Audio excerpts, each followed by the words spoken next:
Good morning, everyone, and welcome to the Board of Estimate and Apportionment hearing on the budget. Mrs. Green, please call the roll. Mayor Jones, Present. Comptroller Green, Here. President Reed, Here. all present. Great. Today we will have our annual public hearing about the budget. This meeting is being held in accordance with provisions of ordinance number 49318, approved on March 2nd, 1959, which states in part, the Board of Estimate and Apportionment shall review the proposed budget with the heads of departments and other agencies and hold at least one public hearing thereon after giving at least 5 days notice in the City Journal. The required notice was published in the St. Louis City Journal on Tuesday, April 12th and April 19th, 2022, and in the St. Louis Post-Dispatch on Monday, April 11th. There are 55 people who are signed up to provide testimony today. We will call you in the order that we received your request. You will have, is it 2 minutes, Mrs. Green? Yes, we'd like them to keep it to 2 minutes to allow for as many participants as possible. Exactly. We'd like to keep your we'd like you to keep your testimony to 2 minutes. Mrs. Stephanie Green will be the timekeeper. And Mrs. Green, how will you notify our participants when they are close to the limit? I'll give them a one finger when they're halfway through, and then I'll do sort of a wrap up like this when it's 30 seconds. Gotcha. So please pay attention to Mrs. Green. And once we hit 2 minutes, we will, well, she'll hit that, you'll see her fist, and then we will ask you to wrap up your testimony. I want to make sure that everybody has an opportunity to speak. So we will get started. Our first, I will call you, and then please unmute yourself. And if you'd like to show us your camera, you're more than welcome. Our first participant this morning is Mr. Jerry Connolly.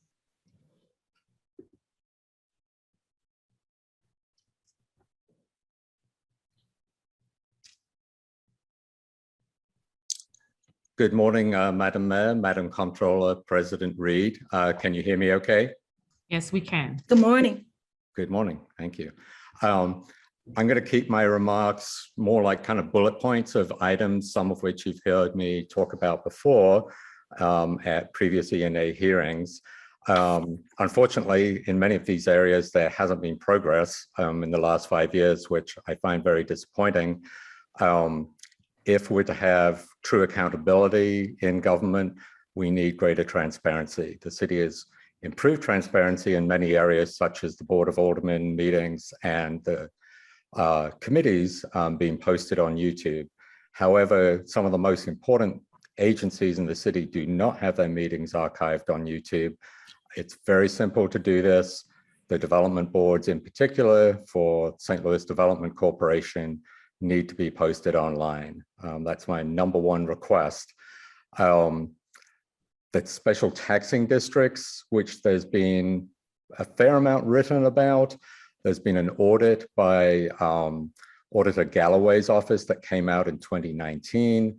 Sadly, there has been little action since then by the city. So I'd urge you as a Board of ENA and also St. Louis Development Corporation and the Register's office to implement the recommendations from that 29 audit, which is available online. The taxing districts also are not included. I believe it's a next step from the mayor's office to add those to the boards and commissions website. That new website is a huge step forward and very much appreciate that being added. Unfortunately, there are boards on there where many members are serving on unexpired terms, particularly on the development boards. There are people who've served for, I mean, literally over a decade. A couple of people on the Port Authority are on expired terms, and one of them, I believe, was appointed in 2008 to that board. I think we should have a moratorium on the creation of new districts until a thorough review of the current districts has been conducted. The conflicts of interest, particularly on the developer-controlled districts, are just vast, staggering, and I don't think developers who've already received tax incentives should be given control of a local governing authority where they basically get to spend, taxpayers' money, and they don't post their meetings online. They meet maybe once a year, and they essentially operate in secrecy. The second group of entities are the 353 corporations, such as SLU and the Central West End WashU Medical Complex. They deserve greater scrutiny. I encourage you to look at that closely. Thank you. Thank you so much. You're welcome. Next is, I am sorry, I'm going to butcher this last name, Jeffrey S. I don't even attempt it. Jeffrey S.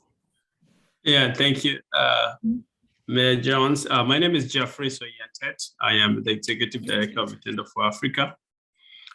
We work with immigrants and refugees. I want to say thank you so much for the team for St. Louis City for creating a welcoming city for our immigrants community. But I wanted to mention, the reason I'm here, I wanted to share a little bit some of the opportunities that are there, especially reaching out to the African immigrant community, because we realize most of them, they're lost between. It's either immigrants, then we talk about immigrants, then there's more focus of mostly on the Hispanic community. And then when you talk about the Black community, then the needs are not met because we are not actually the African Americans. And because of that, some of the challenges and programs that are set, they're actually not able to meet the unique needs of the African community, which is very big in the St. Louis City, those who come through the International Institute. And the reason why we also wanted to share with you is because also most of the families, they come big. They're big families. We're blessed with big families, but we miss a lot on when it comes to the housing. So we're trying to see if we can be able to work with the city and do some housing project or affordable housing project programs for the city, for the immigrants who are settling in the city. At the same time, it's also working with the programs of the mental health with cultural competence staff that are able to understand the challenges that are there. Also, the issue of language, it becomes a big challenge when you're working with other programs that are there with the people who may not be able to understand the language barrier that comes with the immigrants. So we're so excited and we look forward to see how we can be able to work together to make life easier for the immigrants. Thanks. Thank you. Yes, thank you. Next Thank up, you. Sarah Nixon.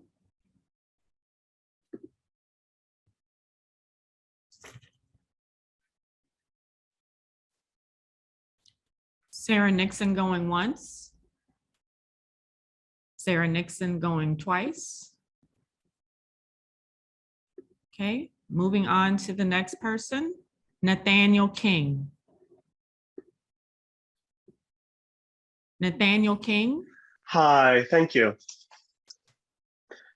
You cannot start your video because the host has disabled it. Looks like I'm going to speak from the dark. Can you all hear me today? Tony, Yes, can we can hear you. Excellent, thank you. Look So at you. I'm here for the 8th Ward, and I'm here to advocate for the defunding of SWAT, the Real-Time Crime Center, and ShotSpotter. Special Weapons and Tactics is a euphemism for military weapons and tactics, and a military mindset changes citizens in St. Louis into enemy combatants, making it so much more dangerous for us to live here. Additionally, the Real-Time Crime Spotter and ShotSpotter are overly complicated financial boondoggles, as has been reported in the St. Louis Post-Dispatch. Surveillance doesn't improve public safety. It simply shows us what has happened in the past. If we want to improve public safety, we oughtn't to be funding mass surveillance states or treating our citizens like enemy combatants. We should be funding programs like Cure Violence. Cure Violence trains community members to intervene in conflicts. In the first year in St. Louis, they were able to reduce homicide rate by 60% in the 4 neighborhoods in which they were active. The surveillance and SWAT budget represent over $3 million in funding. I'm here to ask you to cut that funding and invest it in our community. Technological solutions sound good, but what we need are human-based solutions. I really appreciate your time today, and I hope you take my comments under advice. Thank you. Thank you. Thank you. Next up, Jake Limefields. Good morning, President Reed, Mayor Jones, and Comptroller Green. Good morning. I appreciate you taking my comment today. I live in the 20th Ward, just south of Cherokee Street.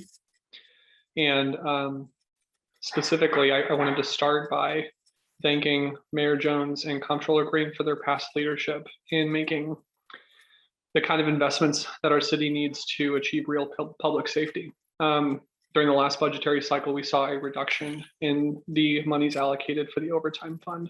And instead, those dollars were invested into social services, affordable housing, and our prosecutor's office. Those are the kinds of investments that we need to achieve real public safety in the city of St. Louis.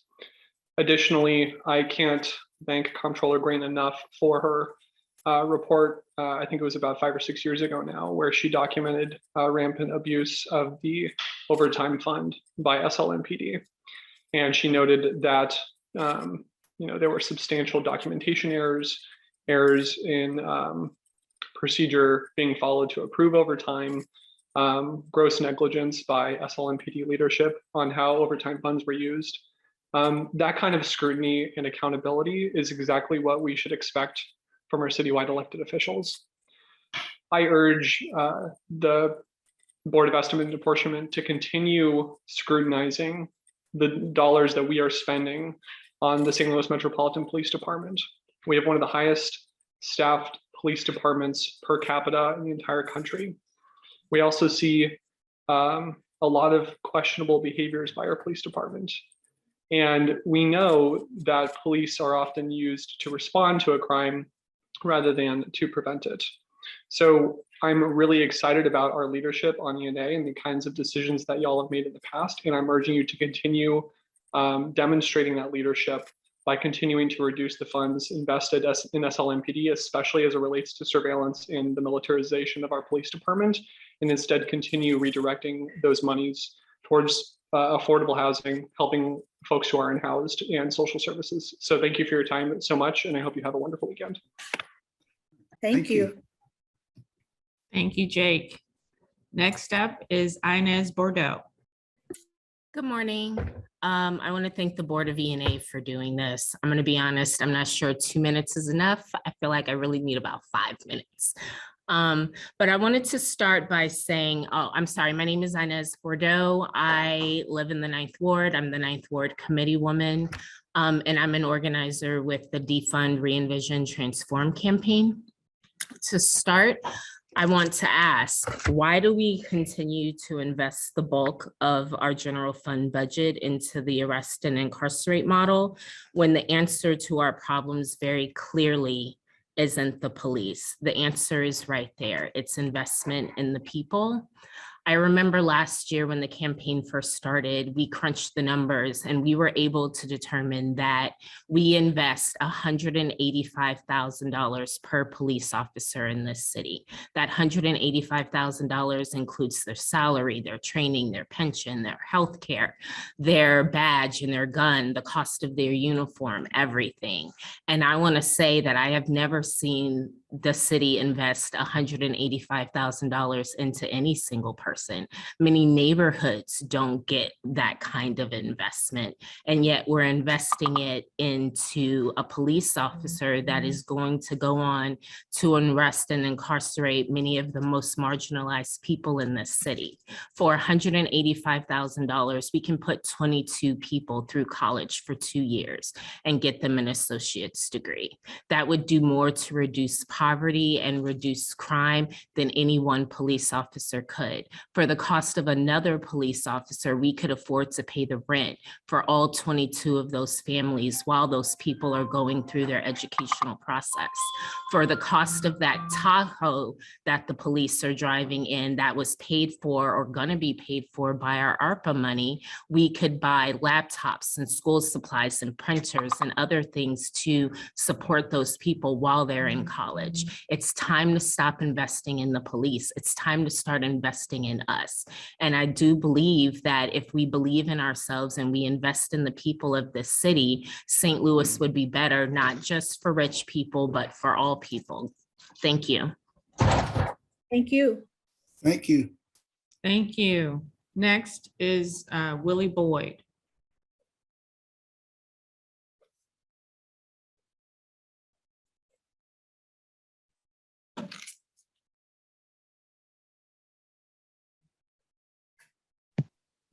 Here I am, having trouble getting out of mute. Okay, please proceed. Yes. Morning. My name is Willie Boyd. Speak on the Circuit Attorney Kimberly Gardner's request for the $1 million for the Independent Internal Investigative Unit. Because of the 2 minute time limit, I won't be speaking on the witness protection program. The Circuit Attorney's Office really needs maybe $5 million to be effective in addressing years of police misconduct and abuse of authority and the cover up of wrongdoing. Police officers, as we know, cannot investigate themselves. We witness time and again police cover-ups and the police department turning a blind eye to wrongdoing. Like in the case of police officer killing of Garland Carter, not only did Edward Sanchez murder Garland, but it was documented Sanchez had 3 unauthorized throwaway weapons in his police trunk: a starter pistol, a play gun, and a .22 pistol. Then we had the case of the killing of Lamar Johnson Smith by Jason Stockley. Not only did he murder Lamar, but Officer Stockley was riding around with an unauthorized assault weapon. In the case of the killing of police officer Catlin Alex by police officer Nathaniel Hendricks, police officer Nathaniel Hendricks and Patrick Reardon were at Hendricks' home when the murder occurred. Both of these officers were not in their assigned police area. Plus it is documented that they were drinking while on patrol. So it appears to be police culture that they are above the law and police policy. The police force investigative unit cannot investigate their own. With Luther Hall as an example, they look for police officers to take one for the team to cover up police corruption. Circuit Attorney Kimberly Gardner needs twice that money to address real culture of corruption. I have a lot to say, but this is a short time in which to say it. But we know that St. Louis has had a problem with police corruption for years. We had to jump out boys with Bobby Garrett, Reggie Williams, Leon Liston, which established a whole corruption team that was robbing citizens.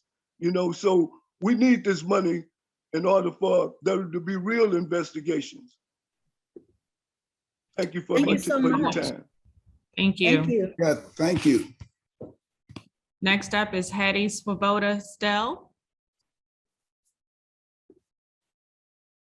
Hattie Swoboda. Hello. Thank you, Mayor Jones. Mhm. Thank you, everyone. My name is Hattie Swoboda Stell. I live in the 8th Ward, and I thank everyone for the opportunity to speak today. And I also second Jake's comments in thanking Mayor Jones and Comptroller Green for past leadership towards the betterment of our city.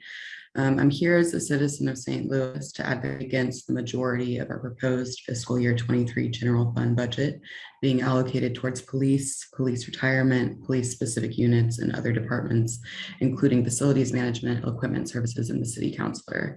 To put into perspective the extreme difference in amounts being spent on policing versus other public services in this proposed budget, for every dollar allocated towards policing, less than a penny is being spent on health and hospitals, and less than a penny would be spent on human services. There are over 1,800 city staff focused on policing in comparison to the 6 staff focused on the Affordable Housing Commission. That is a difference that speaks really loudly towards the difference in how we approach the problems in the city. I believe there are obvious places in the budget from which funds to be reallocated, such as eliminating 52 additional vacant positions from the police department, pulling out 97% of funding for SWAT, which is that same percentage of its time deploying search warrants, many times leading to deadly consequences, and pulling additional funding that's been requested towards the Real-Time Crime Center and ShotSpotter, which has been described by an 11-year SLMPD veteran as being less efficient and more costly in the same job as police. Policing doesn't make our city safe. It rips community members away from their families, their jobs, their lives, and cages them in a devastating and dangerous jail, which leads people to do devastating and dangerous things. Instead of allowing, I think, nonprofits and volunteer initiatives to do the job of creatively addressing and responding to the needs of the citizens of St. Louis, I propose our city wholeheartedly support and expand the efforts made by those organizations and those volunteers into proven alternatives. One example could be, instead of relying on volunteers to organize safe havens during the winter months, our city needs to immediately implement an expansive 24/7 housing shelter. Our city can expand different services towards people who are being held at the Justice Center, such as sponsored recon programs by the Freedom Community Center. All in all, our city, I believe, would be much better by spending its funds on supporting the people of the city and not the police. Thank you. Thank you. Thank you.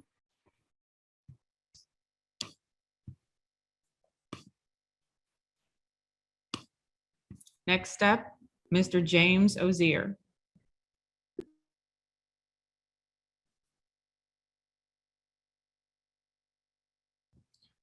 Again, a quick reminder that if you are not speaking or not a member of staff, please turn your cameras off and remain on mute. Proceed, Mr. Ozier. Yes, my name is Jay Ozier, and I'm testifying on behalf of the need of the establishment of a public integrity internal investigative unit within the Office of the Circuit Attorney to investigate, prosecute, and convict law enforcement officers accused of using excessive force, resulting in dangerous injury and death of a human being. If we want safer streets, then it starts at home, in the institutions that fund public safety. And no one is above the law, including the police. The second component is the Witness Protection Program, to provide critical support and protection for citizens who have witnessed a serious crime, agreed to testify in open court, and have received credible threats to their personal safety and well-being because they have agreed to testify. Our circuit attorney ran on a campaign of criminal justice reform, and she is doing just that. With the staunchest resistance, of resistance that any one person can receive. These two programs, as mentioned earlier, will be an important next step in making our streets and our community safest. The ball is in your court. I know you would do the right thing in providing the necessary funding. Thank you. Thank you. Thank you. Thank you, Mr. Ozier, for keeping your remarks to 2 minutes exactly. Up next is Lisa Legrone.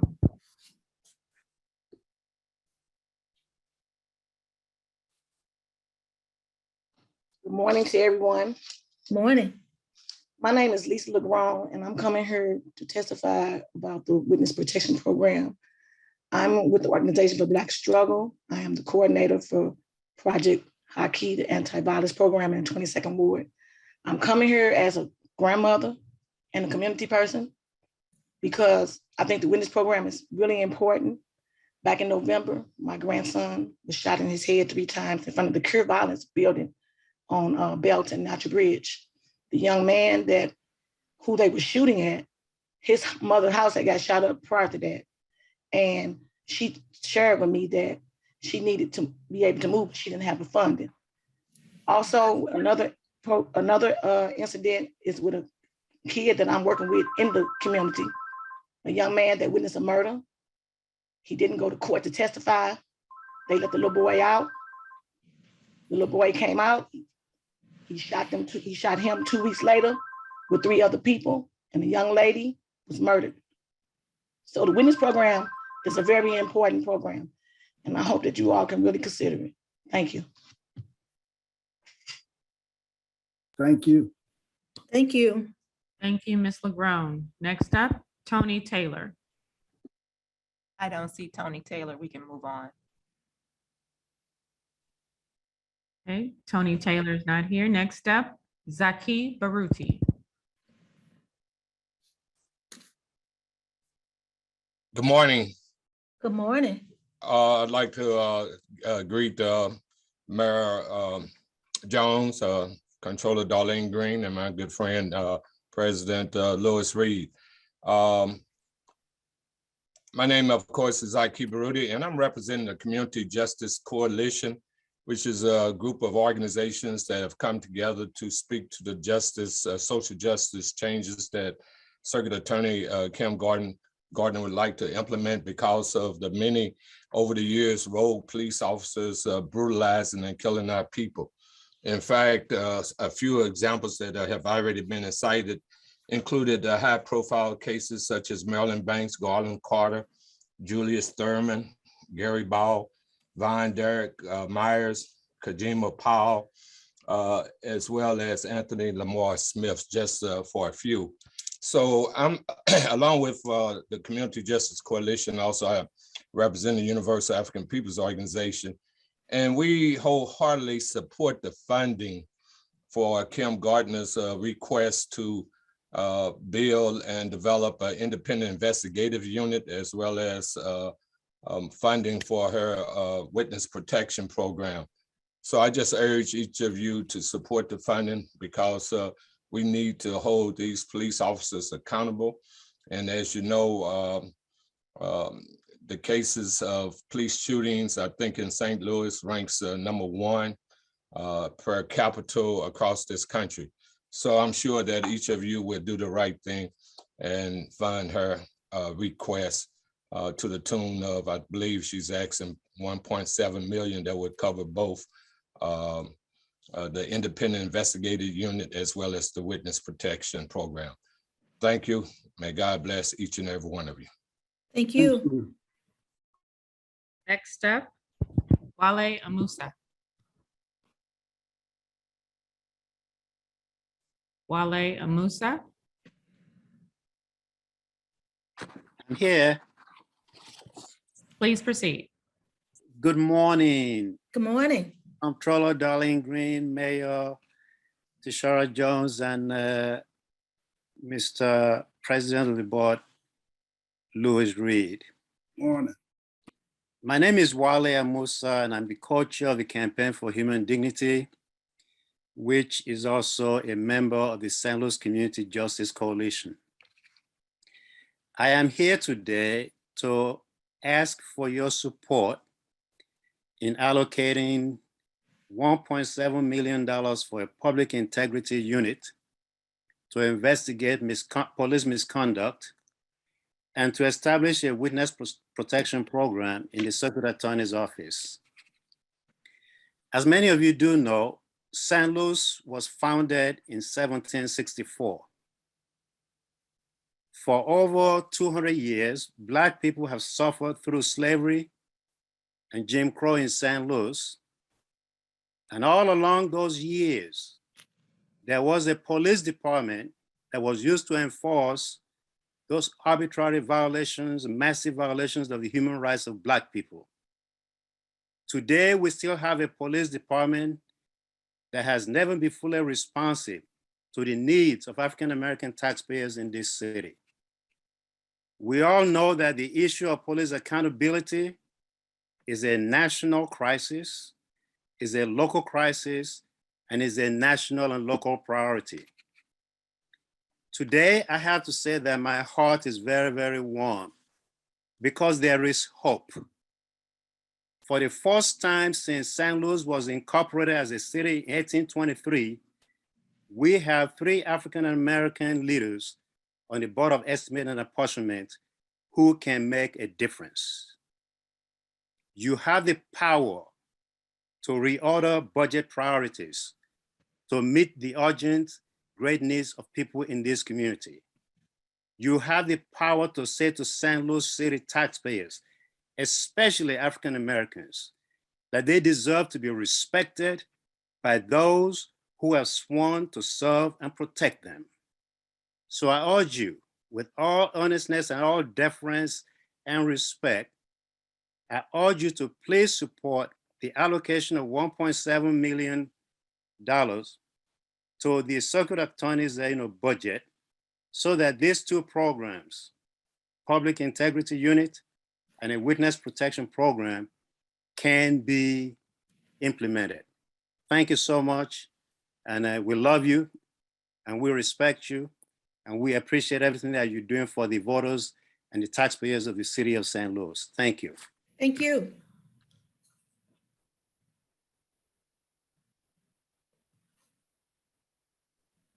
Next up, Carol Jackson.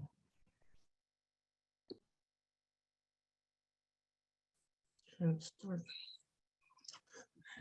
morning to all of the board. I really appreciate the time that you've given me to speak, and I appreciate your service and your leadership. My name is Carol Jackson, and I am a retired police commander with over 40 years of service. I am here in support of the Circuit Attorney's request for funding of the Independent Internal Investigation Unit, as well as the Witness Communication and Protection Program. This city, I believe, can never see its full potential or be the beacon to residents to draw people here or the glue to maintain the residents without public trust or everything about government. The lack of such can sometimes bring a corrosion that is irreversible. And it's no secret that our city is known nationally for our high crime rate and our murder rates, and unfortunately, our number of police-involved shootings, though sometimes unmerited. Citizens want transparency, and they want trust, and they want believability. And the board and the road to achieve this is establish an independent internal investigation unit. Citizens and victims and witnesses of crime, they want to feel safe and they want to feel protected. And this can be achieved by the establishment of the Witness Communication and Protection Program. I've traveled around the state and also the country to evaluate law enforcement agencies for adhering to national standards to achieve accredited status. Most of these agencies in past years already have these programs in place. And our city, as a progressive city with so much to offer, we should be on board as well. Thank you for your time, and I appreciate you praying for you, and I thank you for your leadership. Thank you, Ms. Jackson. Thank you.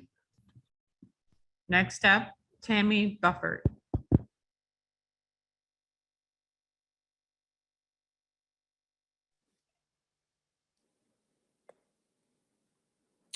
Good morning. Thank you for allowing me to speak today. My name is Tammy Bufford.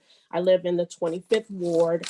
I am here today to testify because I feel that we need a public integrity unit for the city of St. Louis because my son Cortez Bufford was murdered by St. Louis police officer Lucas Roethlisberger on December 12, 2019.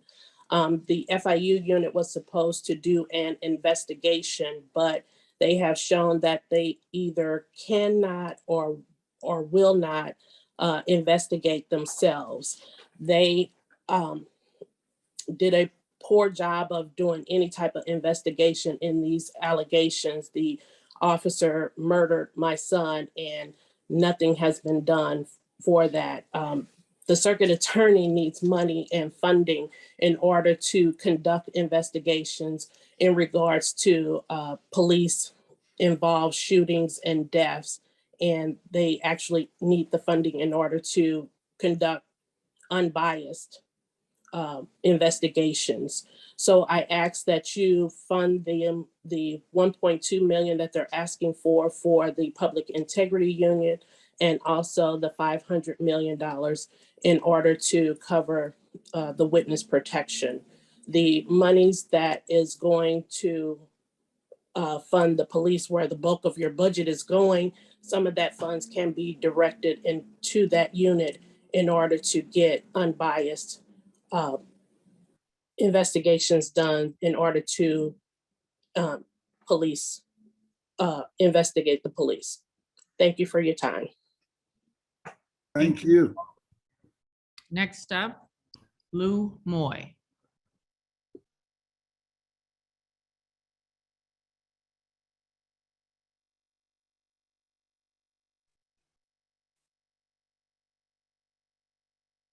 Good morning, officers of the Board of ENA and staff.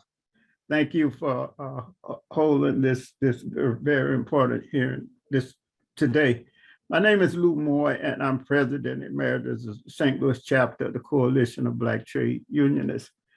But I'm here, like some of my other colleagues, representing the Community Justice Coalition, which is a broad faith labor community organization. And I'm here to support also, as some have said, two budget items in our Circuit Attorney's Office. One is the Integrity Investigative Unit, $1.2 million, and the Witness Protection Program of $500,000. And those are two areas of criminal justice reform that our circuit attorney has focused on. And basically it's to deal with rogue and careless law enforcement officers who use excessive force that result in a lot of cases wrongful death. And the other one is to deal with actually to prosecute citizens who commit violent crimes in our community. And both of these items will deal with that. Say two of the most significant factors contributing to a non-conviction of a violent offender occurs when there is insufficient evidence and a lack of credible witnesses.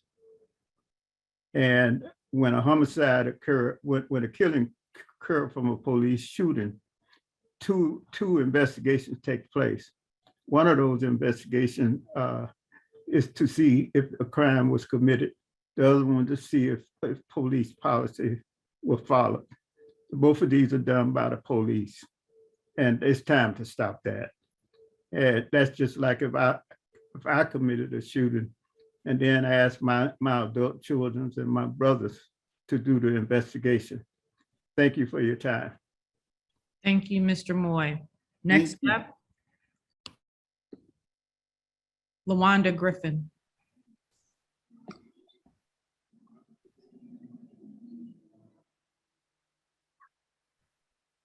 Good morning. Good morning. Good morning. Good morning. My name is LaWanda Griffin. I am speaking in reference to the Witness Protection Program. I'm asking that you give the funding that is needed to continue this program, because it is desperately needed.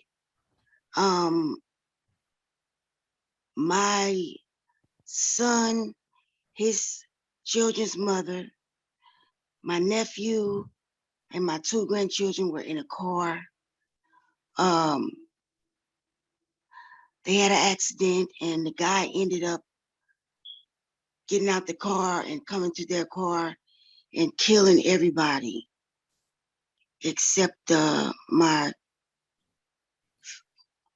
granddaughter. She survived, my 7-year-old, by the grace of God, because he shot her in the head as well. Everybody else died. And they started threatening the guy from the beginning. So him being in protective custody was really an important situation because number one, he was protected. Number two, he was there to testify against the guy that did this to my family. So I'm just saying that we need that funding. It's very important and it's in dire need. Thank you. Thank you, Ms. Griffin. Thank you so much, Ms. Griffin, for sharing your story today. Thank you. Next up, Chiquita Hill. Chiquita Hill.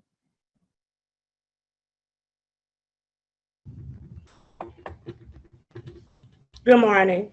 Good morning. I'm sorry about Morning. that. Good morning, Madam Mayor, Comptroller, and everyone. I'd like to say thanks for this honor on speaking on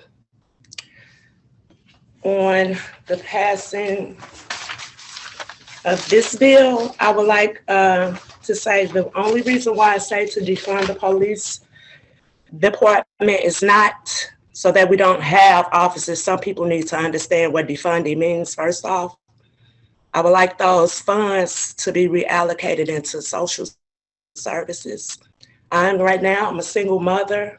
I'm also a student at Forest Park Community College for social services, and I'm willing to learn.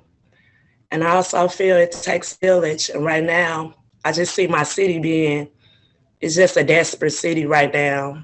And I believe that we need to get to the root of the problem. And before there's a problem, it's a condition that causes problem. And myself, I'm also disabled. I think that labels on you and they don't even know who you are without trying to understand you. And it is a lack of communication that we all have with being human beings. And it's a lack of compassion. And the city is desperately crying out from the homeless. They could be hopeful, such as myself. I think these funds could be put towards more women's shelters who have children, such as myself. Without those type of programs or being a shortage of them, women with kids do not have any alternatives. That's why it's a lot of young women, I believe, are out here in the positions they are because no one cared. So with that being said, it's a lack of social service workers and therapists in our community and psychiatrists. That money should be put towards behavioral health care. People need counseling, including children. I have a daughter that's ready to go to college and one graduated last year at Bush Stadium. She doesn't know what to do. All she sees is trauma. Sirens cause trauma. I'm a victim of domestic violence, but I've survived. And I took care of my kids here in the city with programs such as Big Brothers, Big Sisters, Salvation Army, those type of programs that lost funding due to COVID. People need to think about those because those programs are also in schools. So we need to start directly, with people that understand kids also are traumatized. Put that towards foster children who are getting out back into the streets, such as myself, and that's learning how to get back into society. Young men also that are in jail, that have mental ailments. It's hard out here with child support. It's just a lot going on. So those type of programs, other than caging up people and try to see mentally where they're coming from, it will be a great assistance for us all. Thank you for your time. Thank you. Thank you, Ms. Hill. Next up, David Bozier. Good morning, board members. Thank you for this opportunity. I'm Dave Boger, an 8th Ward resident. The city's justice system has 5 parts: the police, the circuit attorney, the courts, our 2 prisons, and the people of St. Louis. These first 4 parts represent our most obvious city investment in structural racism. The circuit attorney's office is the only one of the 4 that has any credence as working against that racism. The court systems and corrections are budgeted at 100% of what they ask for. The circuit attorney's office is budgeted at 81% of what it asked for, the lowest percentage budgeted of these 4 parts of our justice system. You should fully fund the new police integrity unit and witness protection programs at the 1.6 million asked for, up from the 1.2 million you budgeted. You should fund the city attorney as you fund the courts and corrections at 100%. The police are our spear point for structural racism. Their budget includes $1 million for asset forfeiture. Asset forfeiture lets them seize anything that they choose, and it's now theirs. Most people don't have the wealth to fight these seizures in court. Asset forfeiture paid for most of the $12.7 million cost of the new police building. Asset forfeiture doesn't target the $1 million criminals. It targets the poor who can never go to court. You should eliminate asset forfeiture. It embodies racism. You should also refund lead poisoning control, which is at 0 for 2 years in a row. Lead is a fundamental precursor to being sucked into the justice system. Thank you for your time. Thank you. Thank you, Mr. Boger. Thank you. Next up, Tanisha Bayless. Tanisha Bayless. She's not here. Okay.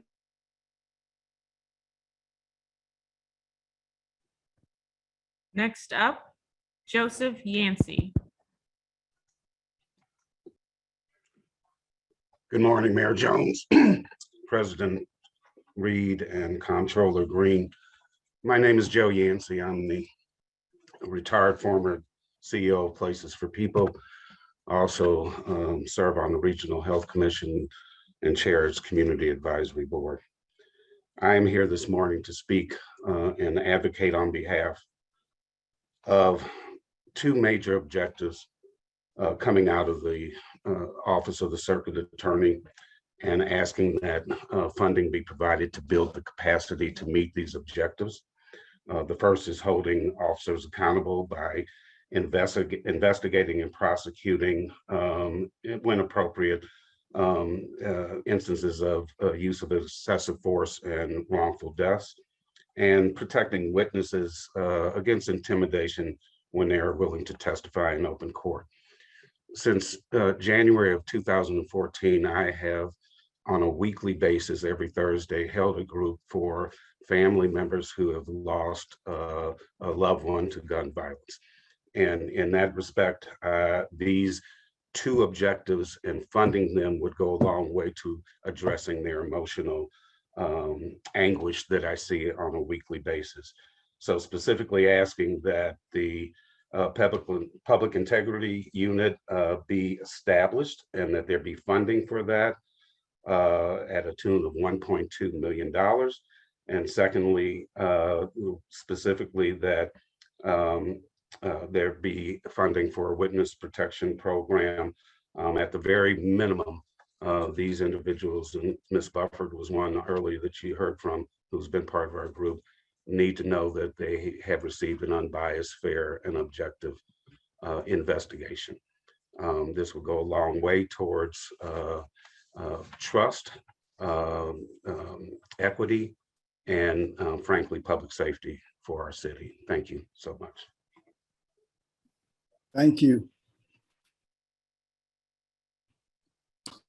Thank you, Mr. Yancey. Next up, Kevin Liddy. Thank you, members of the Board of Estimate and Apportionment, for giving me the opportunity to speak before you.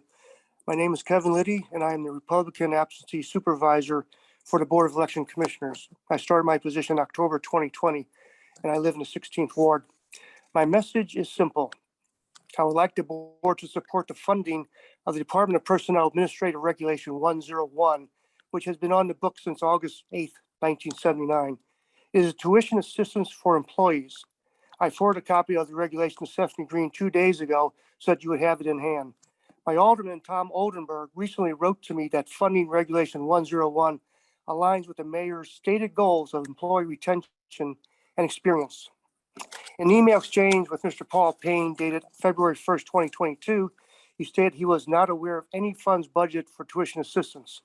An email exchange with Mrs. Sylvia Donaldson dated February 2nd, 2022, she stated the city's tuition assistance program is currently unfunded and has been for a number of years. I truly believe that a well-educated city workforce would be a win-win for a situation for the city. As citizens and employees who further their education, it's been very well documented that employee education is one of the best ways to retain employees, encourage a positive attitude, give employees a sense of value and self-worth, be more confident in their jobs when they have more to offer. I believe many of our city employees value furthering their education. I know 2 colleagues of mine who would take advantage of such a program during the downtime between elections. I believe that the funding should be at the citywide level so that no department head must make sacrifices between his or her operating budget and educating his or her employees. Thank you for your time and education and consideration. Thank you. Thank you. You're welcome. Thank you. Next up, Linda Nguyen. Good morning, Mayor Jones, President Reed, and Comptroller Green. Thank you for the opportunity to speak to you this morning on the importance of increasing the city's current funding for Affordable Housing Trust Fund. My name is Linda, and I currently oversee all the anti-displacement programming here at Park Central Development. Park Central is a nonprofit CDC that serves over a dozen neighborhoods in St. Louis and hundreds of low-income residents each year. Park Central has been a proud recipient of the Affordable Housing Trust Fund for the last 4 years.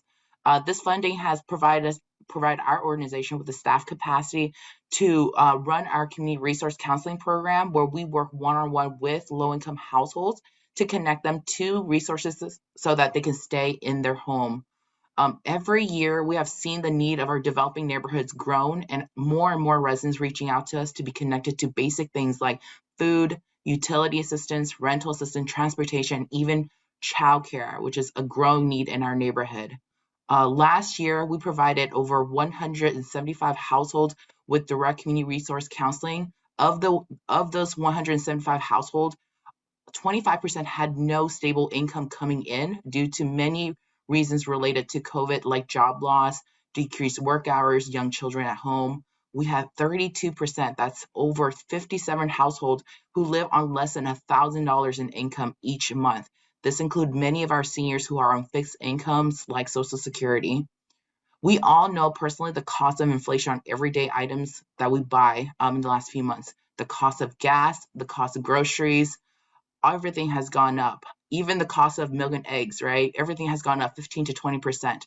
Trying to run a place-based organization has been very difficult, and we ask that you increase the cost, increase the city's budget for affordable housing to keep track with the growing cost of not only everyday things like labor and supplies, but also that so we can retain our staff. We are having very hard time retaining and recruiting talented staff to work with our clients, and we ask that you increase the current $6.5 million to at least 30% this year. Thank you so much. Thank you. Next up, Zen Calmes.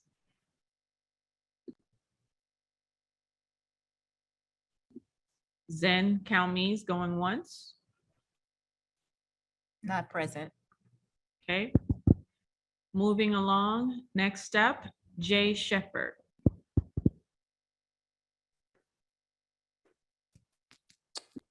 Good morning. My name is Jay. My pronouns are they, them, theirs. I live in the 25th Ward, and I'm the abolition organizer at Action St. Louis.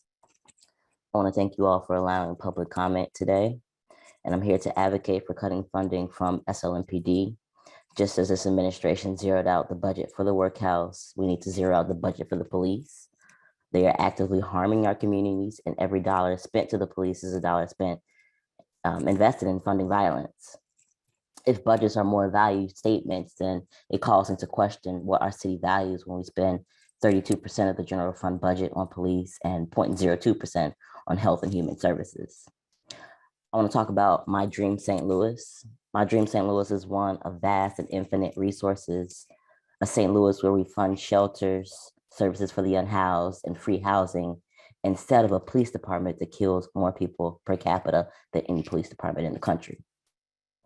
A St. Louis where we massively increase funding for early childhood education instead of SLMPD that continuously criminalizes Black and brown youth. A St. Louis where every St. Louisan has access to nutritious food, a livable wage, free public Wi-Fi, and a robust public transit system instead of constant surveillance from ShotSpotter and the Real-Time Crime Center. A St. Louis where we fund participatory budgeting so St. Louisans can direct public resources to meet their needs instead of a hyper-militarized SWAT team that has maced and tear gassed me without warning, body slammed and dragged my friends, and threatened to bust out my windows, all for protesting the murder of a child. A St. Louis where we fund non-police responder programs to handle mental health crises, traffic stops, and so much more, instead of an officer with a gun who will use force at any conceivable moment. A St. Louis where we fund therapy, caseworkers, and other mental health resources for people to heal instead of funding more trauma. The streets of St. Louis would feel more safe for me if we invested in fixing all these potholes and divested from SLMPD. Schools have been closing, rents are rising, and police violence has been increasing. And we can make St. Louis a safe and inspiring place to live, work, and thrive. But we need to invest in public schools, affordable housing, accessible transit, health equity, universal childcare, environmental justice, instead of police and jails. I know we can have the St. Louis that we all deserve.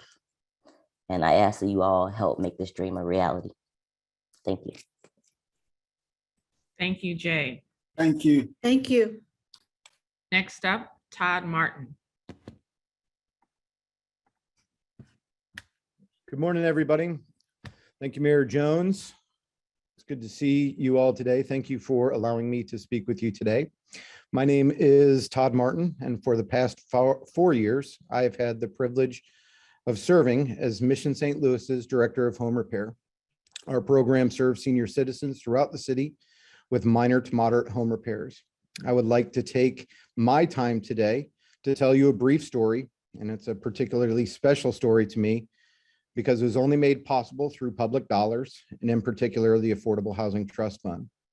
Furthermore, it was the first of several stories like this that illustrate the tremendous impact that this funding has had on our program, but more importantly, the participants we serve through it. This story is of Miss M. When I first met Miss M, she told me that she had to boil water on her stovetop so she could take a warm bath at night. Miss M's home had galvanized pipes throughout, and they were corroding to the point that they were choking the supply to her bathroom. With flexible funding through Affordable Housing Trust Fund, we were able to hire a local licensed certified plumber to come in, run new supply lines, a new faucet, and a shower head to her bathroom. What was particularly memorable of this story for me was when I spoke to Miss M a few months after the repairs were done, just to follow up.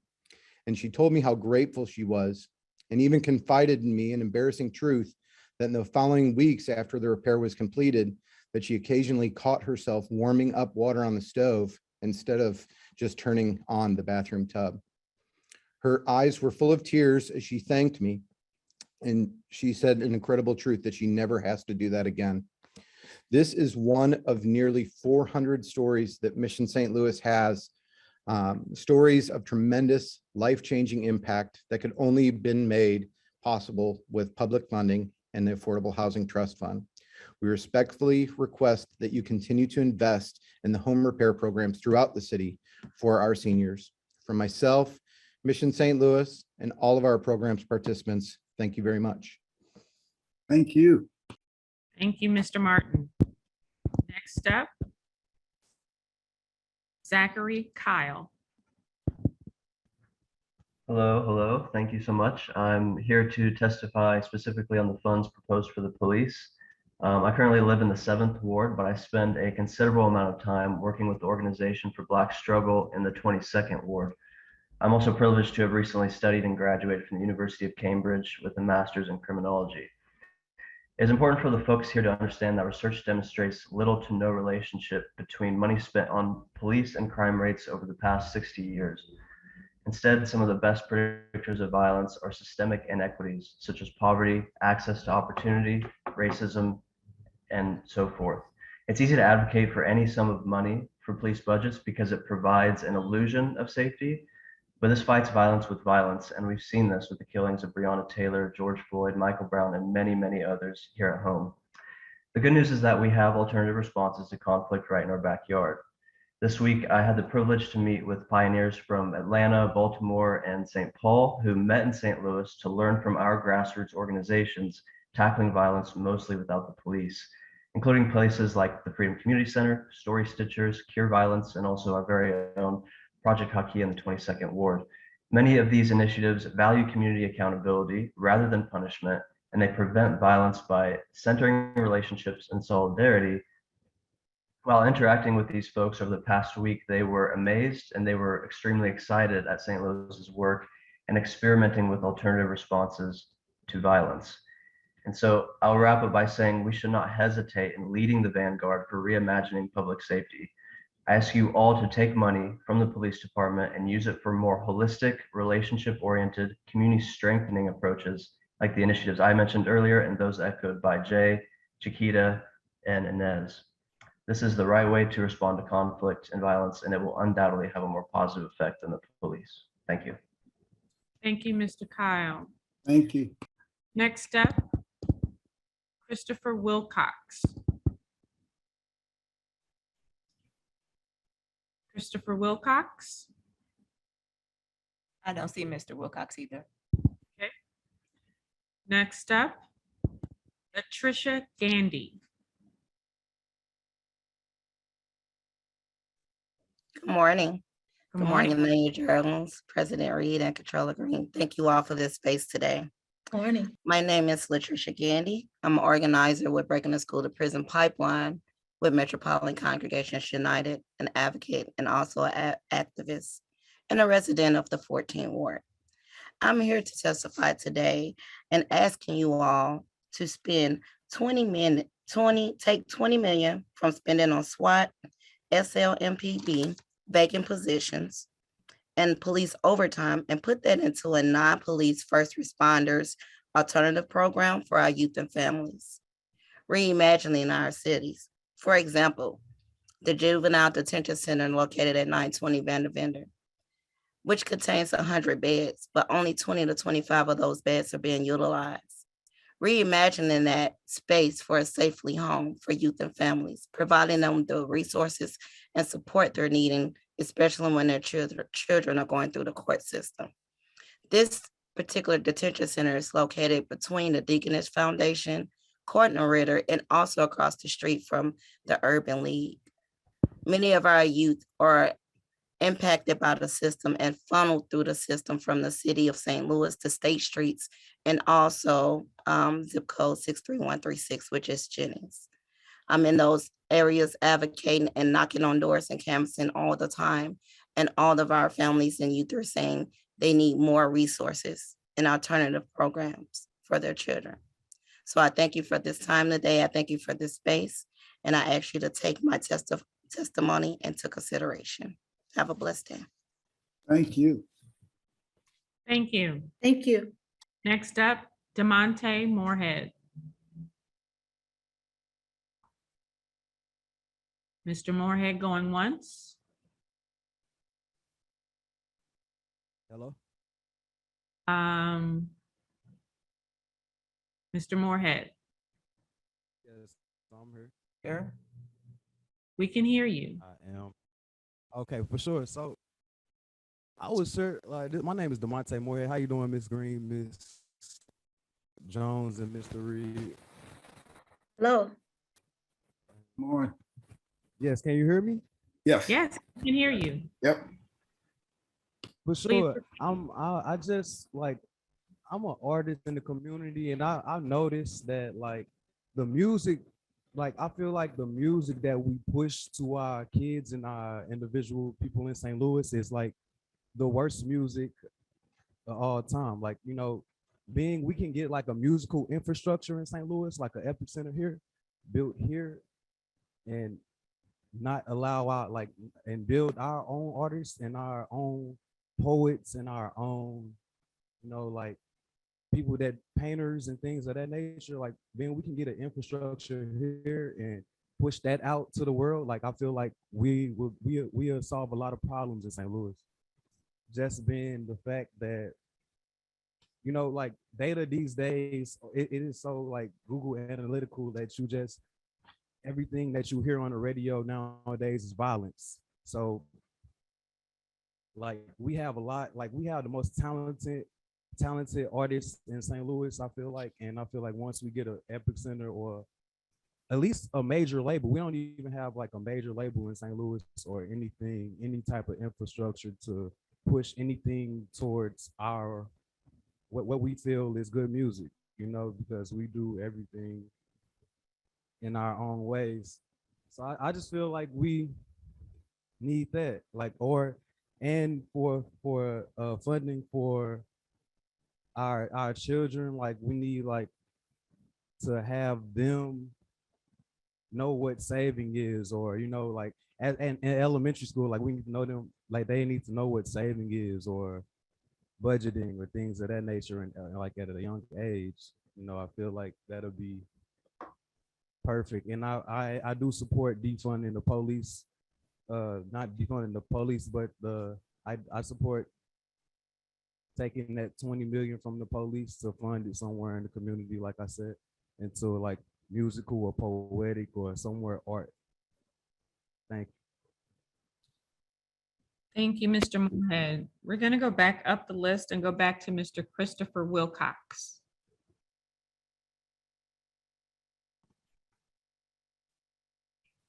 Good morning. Good morning. A video.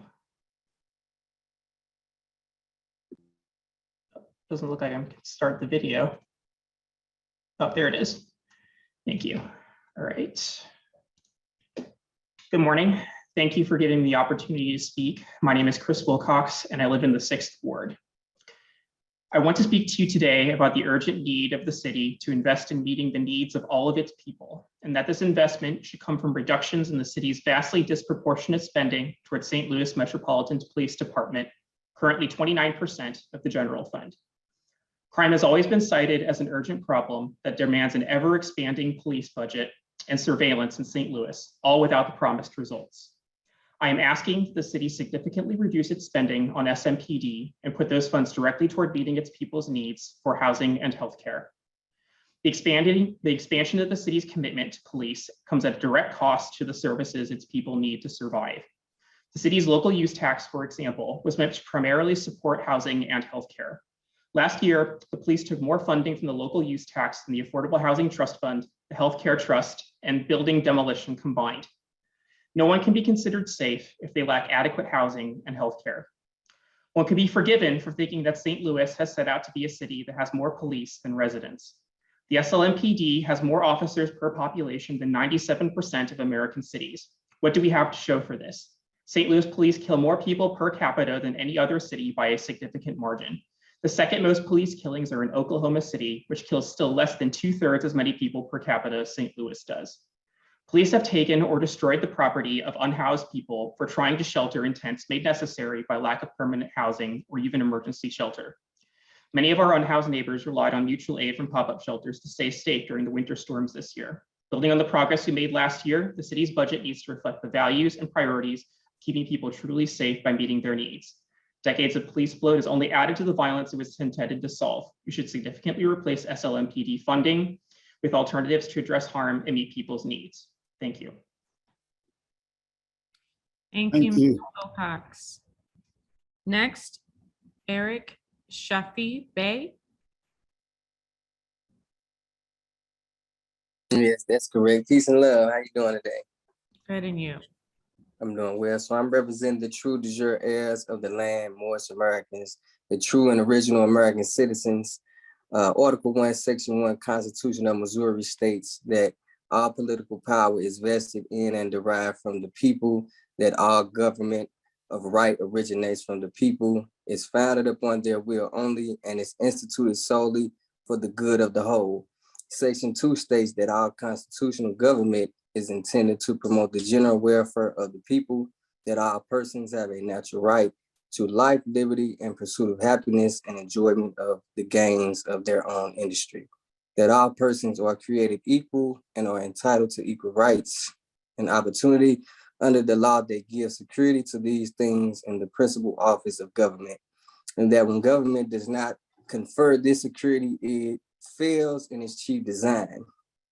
With that being said, state officials, public servants have a duty and obligation to uphold the law of the land pursuant to their oath of office, and supporting the Constitution for the United States of North America.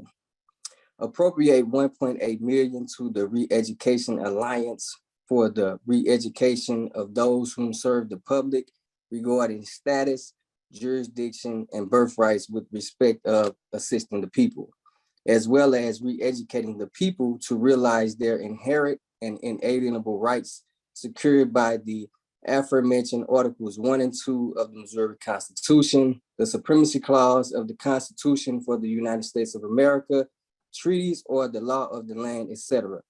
For example, I've noticed there is a $950,000 increase in the budget set aside for the forestry department to landscape and maintain LRA properties. These funds can be appropriated to small businesses to employ the people instead. In my opinion, all funds shall be reappropriated back to the people from whence they came, so that they may enjoy life, liberty, and the pursuit of happiness of their personal enterprise. And we also have, due to these things, we have policy enforcers that we call police officers who steals people's automobiles. They stop them in traffic stops, which are commercial stops, and they violate due process. So with this right here, what I just mentioned, this will re-educate these public servants on how to deal with the people that they supposed to serve. Thank you. Thank you, Mr. Bay. Thank you. Next up, Damon Starks.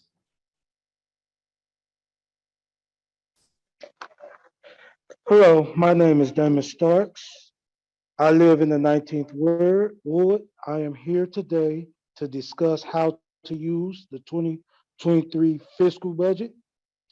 So instead of using 35% of the budget to fund the police, how about I use some of those funds to aid St. Louis Public School District for after-school programs that give youth something to do.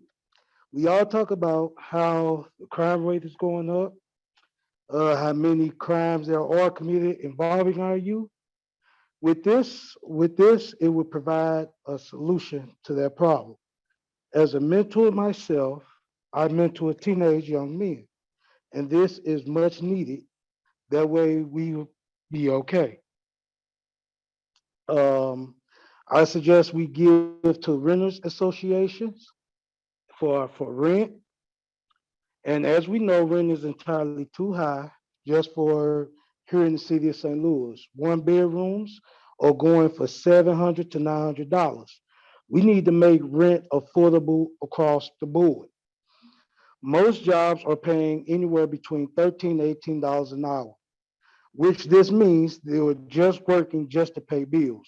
We need solutions to get people ahead of that curve. How about giving to homeless shelters and to give to the schools that way, the schools that are shut down, that way they can be restored and be utilized for homeless shelters. And also we need to give to grassroots programs. That way they can provide resources for the community. With the community that have resources, we'll be able to eliminate a lot of problems here in the city of St. Louis. But instead, y'all focus on funding the police. Also, the homeless shelter, y'all also denied Reverend Rice, who also had a building for the homeless. How selfish of you. Selfishness leads to nowhere, and it does not have time for here in the city of St. Louis. It's time to stop playing politics and get it together. Thank you, and y'all have a nice day. Thank you, Mr. Stark. Next up, Ishmaya Moore.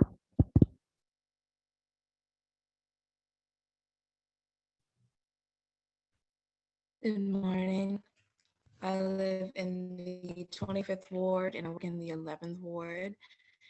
And I'm here to further promote the community's outstanding interest in reallocating funding away from the police department and into more expansive and holistic versions of public safety. I'm here to talk about how the city can invest in food justice as a means of contributing to its goal of public safety. In a 2016 study, 40% of St. Louis families with children were using food stamps, which is double the national average. 1 in 8 people in St. Louis face hunger, according to the same study. And our community has a higher risk factor than the national average of poor nutrition, at least to other diabetes, cancer, in addition to other ailments. So our city is to invest in people's health in ways of their CD. I work for a food justice nonprofit called the Mush Cooperative. It's a 501c3 that's located in the Carondelet neighborhoods of South St. Louis. Since we've been open in 2019, we've donated over $2,000 to our community of all organic natural food. If the city were to invest into organizations like ours, they would be able to help the communities most in need with their nutrition, and that would help the communities be able to embody of revitalization that they're interested in. Thank you for that. Thank you. Next up, Rajia Mumin.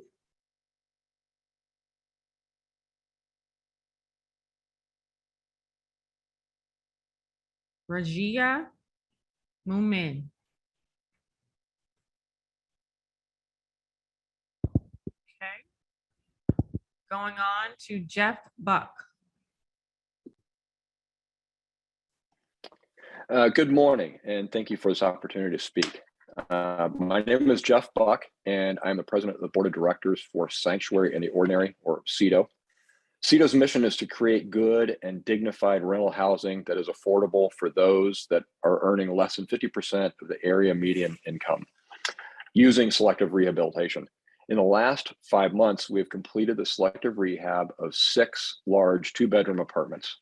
We completed the rehab of these apartments quickly with an average total cost of only $70,000 per unit.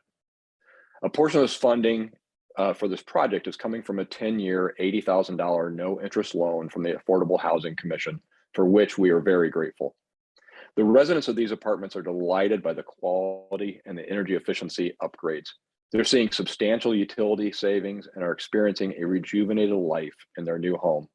Additionally, the neighbors are thrilled with the exterior improvements and the cleaning up of the property and the surrounding areas.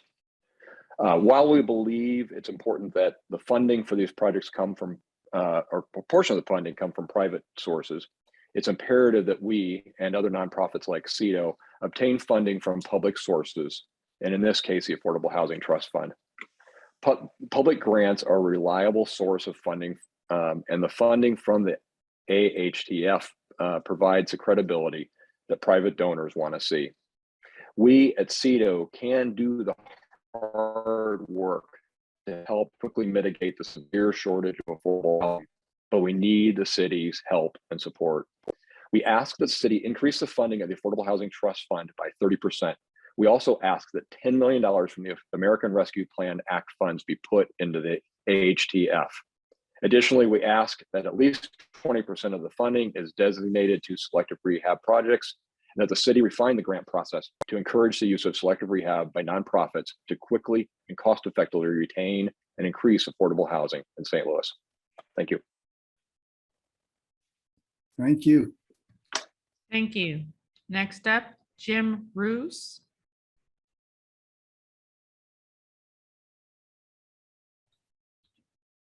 Can you hear me? Yes. Okay, hi. I'm Jim Roos. I am Executive Director of Sanctuary in the Ordinary, of which Jeff just spoke.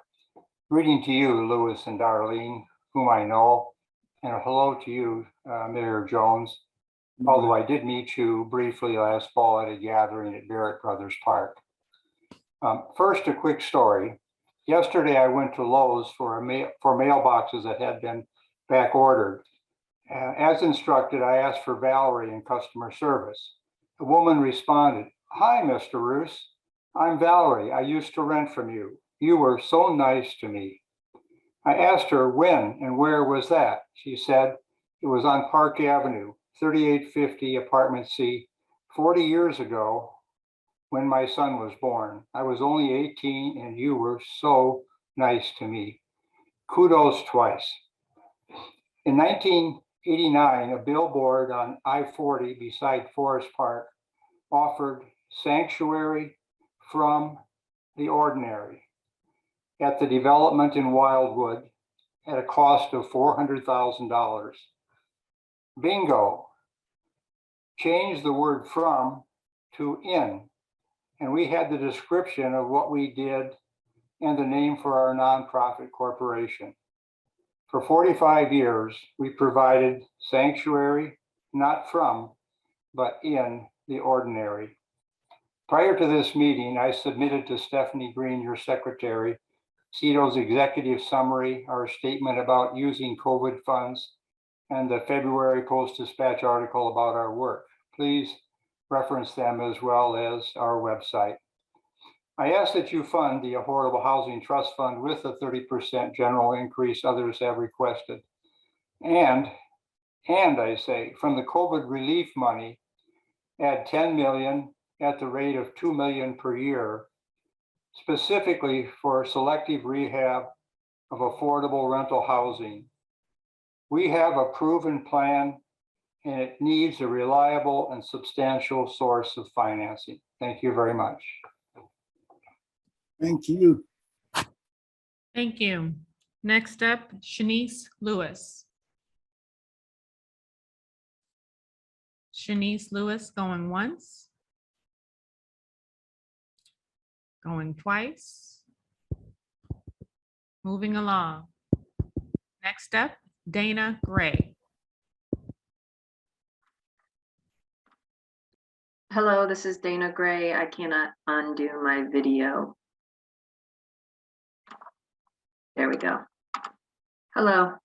Thank you for allowing me the time to speak. I wanted to address the panel with a request to increase funding for the Affordable Housing Trust Fund by 30% from 6.5 million to 8.5 million. I speak as a resident of the 8th Ward, the Southwest Garden neighborhood, and a landlord. Also, I'm an employee of the Tower Grove Neighborhoods Community Development Corporation. We're an affordable housing provider in the neighborhoods surrounding Tower Grove Park. Our organization offers market rate affordable units, meaning they have not been created with low-income housing tax credits. Our units are scattered site properties in historic buildings, and we utilize a selective rehab approach to keep our costs manageable. The materials and labor costs we have seen increase by 15 to 20% or more in recent years. With rising real estate values, many rental buildings have been sold in recent years, and new owners have imposed significant rent increases. Existing tenants often cannot afford those increases and are forced to move. Current rental rates in our area for 1-bedroom units range from $1,000 to $1,200, and 2-bedroom units range from $1,800 to $2,000.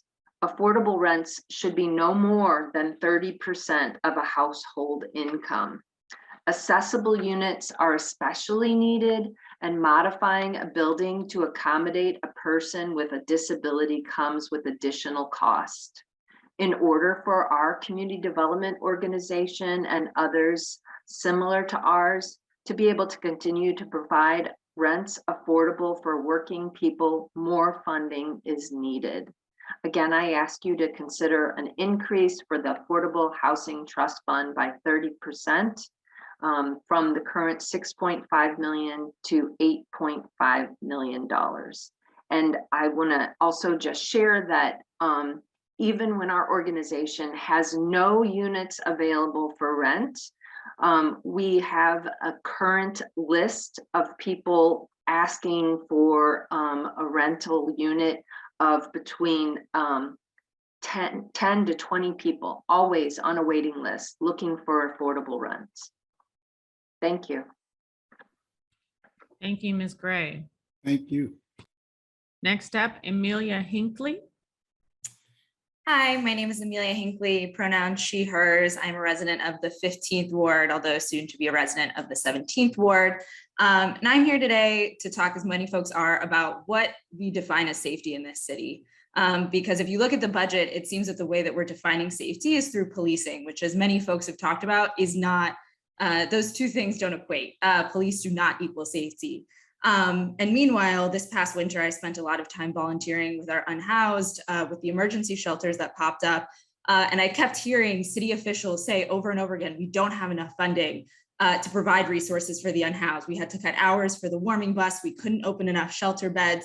And as a result, volunteers were left to pick up the slack and open shelters at the drop of a hat to house 40, 50, 60 people. And even that wasn't enough. And as a result, people died. People literally froze to death this year because of the inaction of the city to provide enough support and financing and resources for our unhoused community. And to me, that screams a lack of safety when someone could literally die because they are just too cold and the city does nothing about it. And what are our 2,000 police staff supposed to do about that? Because the only way I see them interacting with our unhoused community is by beating them, by arresting them, by just moving them out of people's way so that we don't have to face the reality of what we do to human beings in this city. And so it is absolutely despicable that we continue to fund a death squad of police officers in this city when we cannot house our residents. It is despicable. And I watch volunteers bust their butts night and day to do everything possible. And yet we have hundreds of millions of dollars sitting in a bank account somewhere that could go towards opening shelters, that could go towards funding social workers, counselors, addiction treatment facilitators, so many things that could actually keep people safe. And instead we fund people with guns and tasers who do nothing but bring violence into our city, and it is despicable. And so we ask again and again and again to defund the police, to fund the things that will keep people alive and safe in this city. And we will continue to show up and do that until you all do what is right. Thank you very much. Thank you, Ms. Hinckley. Next up, Jenny Connolly Bowen. Hi, everyone. Can you all hear me? Yes. Okay, great. Mayor Jones, President Reed, Comptroller Green, thank you so much for having us today and for providing this forum. Many thanks also to Ms. Stephanie Green and Budget Director Paul Payne and all the staff who work hard behind the scenes to make everything happen with the budget. We appreciate you. My name is Jenny Connolly Bowen, and I currently serve as Executive Director with the Community Builders Network of Metro St. Louis. CBN is a coalition of about 80 community building organizations in the St. Louis region. And first of all, we are thrilled to see that no cuts have been proposed to the Affordable Housing Trust Fund this year. Thank you so much for understanding the importance of continuing to invest in this local asset. We know, however, that the resources currently available to support affordable housing in St. Louis are not enough to address this massive need. So I'm here today on behalf of the Affordable Housing Trust Fund Coalition to ask, as Linda, Todd, Chris, Jeff, Jim, and Dana, and some others have so far, that you consider increasing funding for the Affordable Housing Trust Fund by 30% for the coming year, from $6.5 million to $8.5 million. Here's why, 4 big reasons. One, most importantly, is the St. Louis Affordable Housing Report Card has lifted up. There is an incredible need for more affordable housing in our region, especially for renters, Black households, and those earning less than 50% of the area median income. Given that at least 40% of trust fund dollars must benefit those with incomes at or below 20% of the AMI, it's very well positioned to help meet this need. Number two, rising costs. A couple other folks have talked about this too. It's becoming a lot more expensive, in some cases over 30% more expensive, for affordable housing providers to do construction projects and deliver services like home repair. Number three, inflation. The trust fund's $5 million funding minimum has not changed since it was launched in 2003. And we know that $5 million then is equal to roughly $7.7 million now.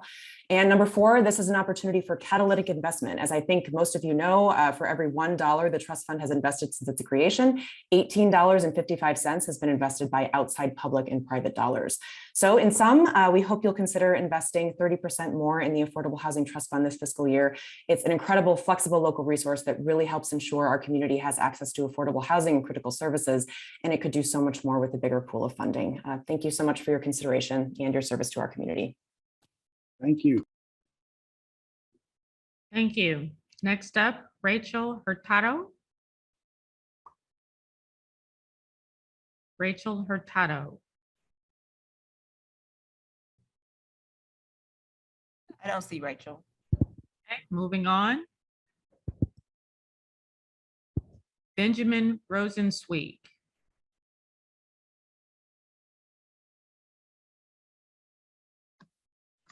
Hi, hello and good morning.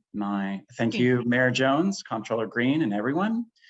My name is Ben Rosenzweig, pronouns they, them. I live in the 8th Ward in Shaw. I'll be speaking on the proposed budget for public safety, and thank you for hearing my testimony today. So it looks like the city wants to give the police department $172 million, or just under a third of the city's general fund, which is a greater percentage than any other department in the city. And if the whole point of the police is to keep people safe and prevent crime, the current strategy of making the police department the #1 priority of St. Louis isn't working. It's not working at all, and it's making things worse. If you look at the numbers, so between 2010 and 2019, you can see how police spending consistently rises, but homicide rates don't drop. They just keep climbing along with that. And so clearly spending more on the police department isn't working to keep the people of St. Louis safe and alive. And so it looks like there's around at least 18 million of wasteful proposed spending on the SLMPD for fiscal year 2023. And that can be invested in our communities and transformative programs that actually keep the people of St. Louis safe. And so it's been said by previous testifiers, but between the vacant officer positions, militarization programs like SWAT, and ineffective surveillance programs like ShotSpotter, we're wasting around 18 million that can go into better programs. And so I asked that this 18 million go into other programs like affordable housing. I also had said before, Cure Violence. And once again, Cure Violence is a program that trains community members and neighbors to intervene in conflicts. And with Cure Violence, overall homicide rates dropped 26%, but in some neighborhoods, homicide rates dropped by as much as 70%. So that's a program we're spending on. Another one is the behavioral health response. They have a crisis line. I have personally used that before to great effect. So this is just the tip of the iceberg of what we could be investing in. And as a resident of St. Louis, I request that this request reallocating at least that wasted 18 million go into proven and effective programs that actually keep people alive. That request be honored. Thank you very much for your time. Thank you. Thank you. Next up, Maisha Johnson.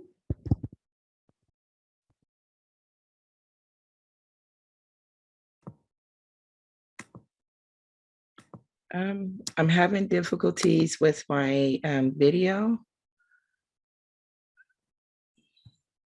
Please proceed. We can hear you. Okay, thank you. Thank you, Mayor Jones, President Reed, and Controller Green. My name is Maisha Johnson. I live in the 20th Ward. I'm the Housing Equity Organizer for Metropolitan Congregation United.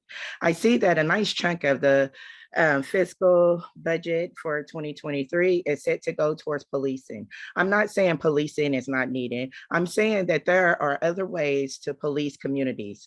We could put funding towards community officers, to mentors, so many blocks around them, and pay them to pay them for things and like buttons and t-shirts to identify who they are. These officers could be called to evaluate before calling 911. They also must live within the community that they serve.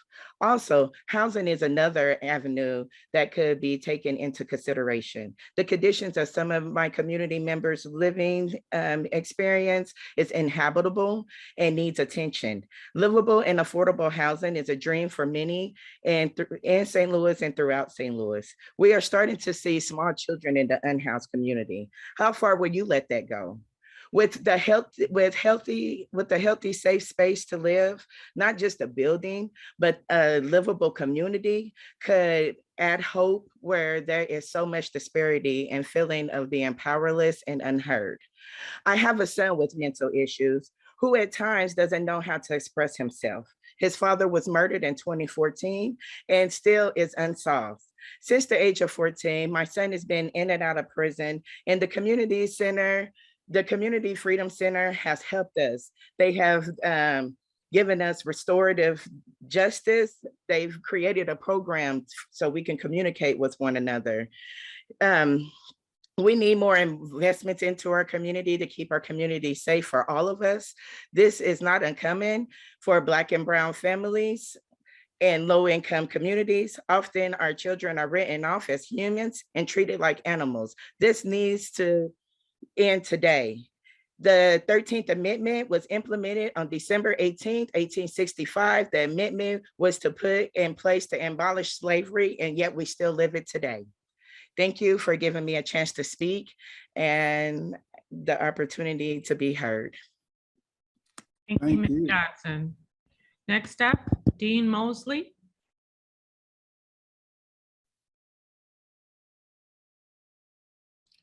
Dean, we can't hear you.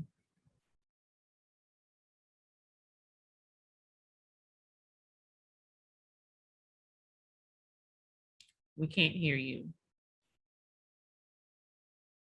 Maybe check the microphone settings on your device. Hello, can you hear me now? There you go. Okay. Hi, my name is Deon Mosley. I am in the 20th Ward. I am the data lead for Metropolitan Congregations United. And I'm really going to make this short because lots of people have already said what I've come here to say. Following on the heels of Inez, Latricia, Amelia, Maisha, Jay, and so many other people, I just want to reiterate that an increase in police funds will not help the people. My story is not much different from many people, except I was born in rural Arkansas, and in rural Arkansas, as a little child, my brothers used to play a game where they would send me on a snipe hunt, and that was just to distract me. They would give me this imaginary creature to go find, and I would have to go find it for hours. The first few times I didn't find anything because snipes don't exist, but eventually I started seeing snipes in the trees and in the tall grass. I started seeing them wherever my imagination would see them. When we moved to the city, like I stopped looking for snipes. I had other things to keep my attention. But at the age of 8 years old, I had to watch my mother cuss out a police officer for harassing her 14-year-old son outside of his home. At 11 years old, my friend was murdered down the street from where we played. At 13 years old, we were pulled over 13 times in one summer because we had a busted headlight that we could never find. As a college student, I was pulled over every time I had more than 2 people in my car, every single time. All of this to say that an increase in police does not include increased safety within our communities. More police does mean more crime rates, because when you have police and you send them out on a snipe hunt to find crime, and you describe crime using the symptoms of poverty and mental health issues, then they're going to go on their snipe hunt and they're going to find their snipes. So I think that we should, my ask is that we take this money and instead of funding more police, we invested in community programs. We invested in homeless shelters, and we invested in social programs that will help people. Let's end this snipe hunt today. Thank you. Thank you. Thank you. Next up, Kim Jane. Mayor Jones, Kim Jane sent her comments written this morning. Okay, Apologize for not being able to attend. no problem. Next up, ML Smith. ML Smith on I'm once. here. Can you hear me? Yes. Okay.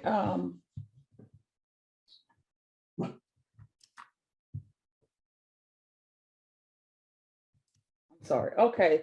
Good morning, Mayor Jones. My name is ML Smith. I am an advocate and organizer with MADP, which is the Missourians for Alternatives to the Death Penalty.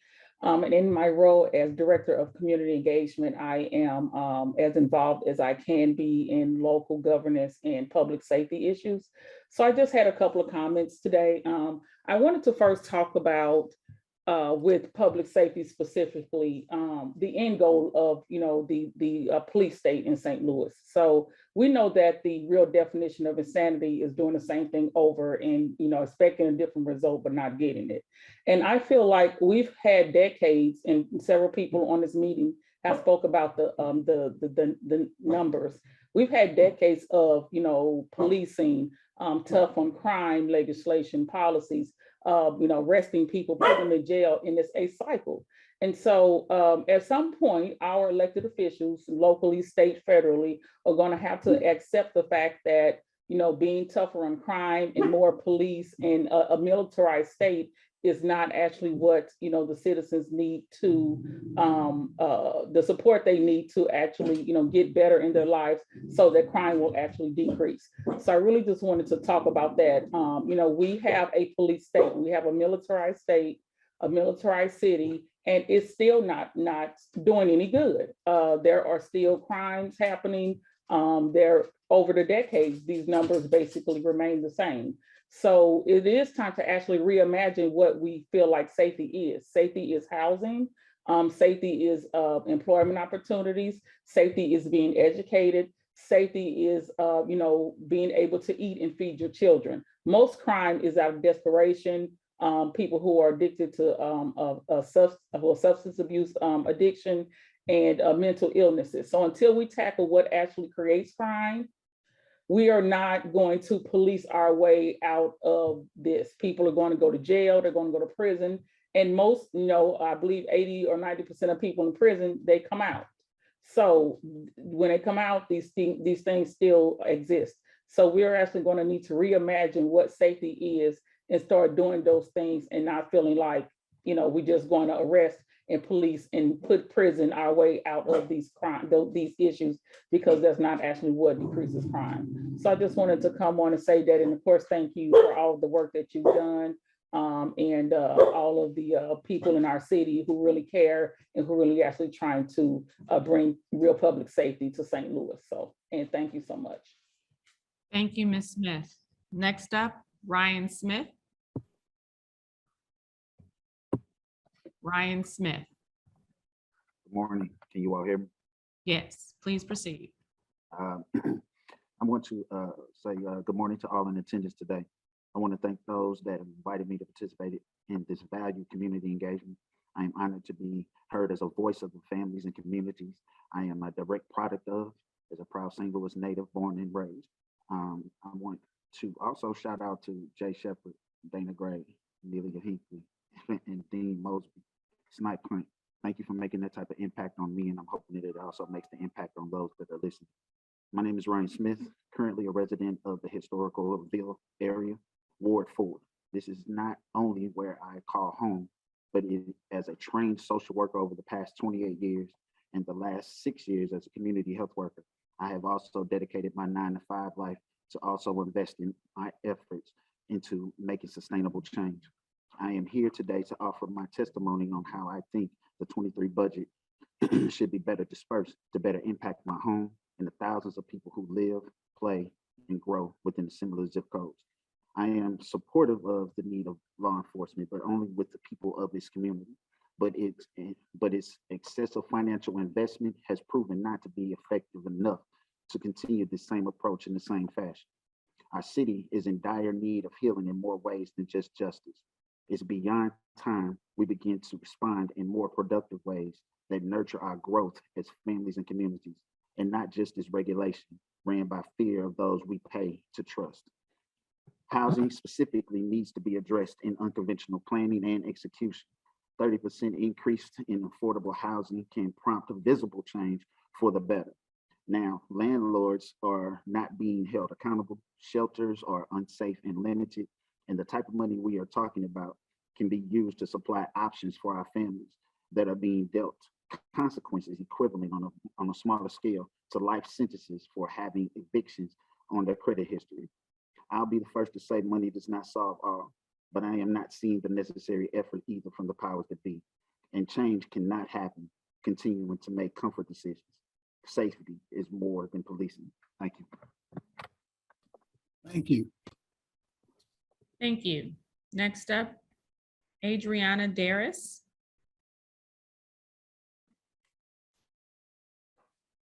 Hello. Hello. Can you hear me okay? Yes, please proceed. Good morning. My name is Adriana, and I'm in the 25th Ward. Thank you for having me today. One thing that I want to talk about, something that Ben mentioned also, is that y'all have tried funding SLMPD as much as you possibly can, and it just doesn't work. I would love to see what would happen if instead y'all fully funded our housing needs. If y'all, instead of funding $7 billion for vacant positions in the police, you put that $7 billion in education. We're about to be in the summer.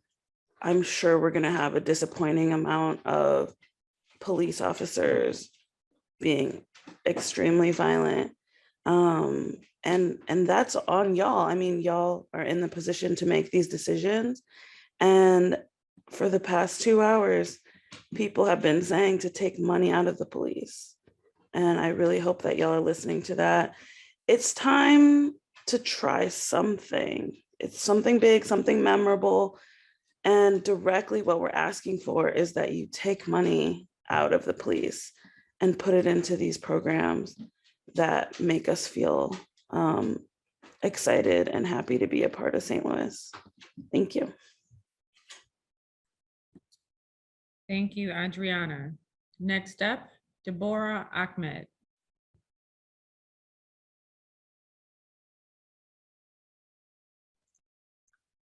I am here. I cannot turn on my video. We can hear you. Please proceed. Oh, okay. Good morning to you, Mayor Jones, Comptroller Green, and Board President Reed. I am here as a private citizen and resident of the 26th Ward of the City of St. Louis to ask for you all support and approval of 2 budget requests from Circuit Attorney Kim Gardner's office. Specifically, they are for 2 issues. One is to hold rogue police officers accountable and be able to prosecute them for the use of excessive force and wrongful deaths. And the second, to protect witnesses against intimidation when they are willing to testify in open court. The first issue would be at a cost of $1.2 million annually, and it would be the Public Integrity Unit of the Circuit Attorney's Office. The second one, addressing protection of witnesses, would be under the name of the Witness Protection Against Intimidation Initiative at a cost of $500,000 annually.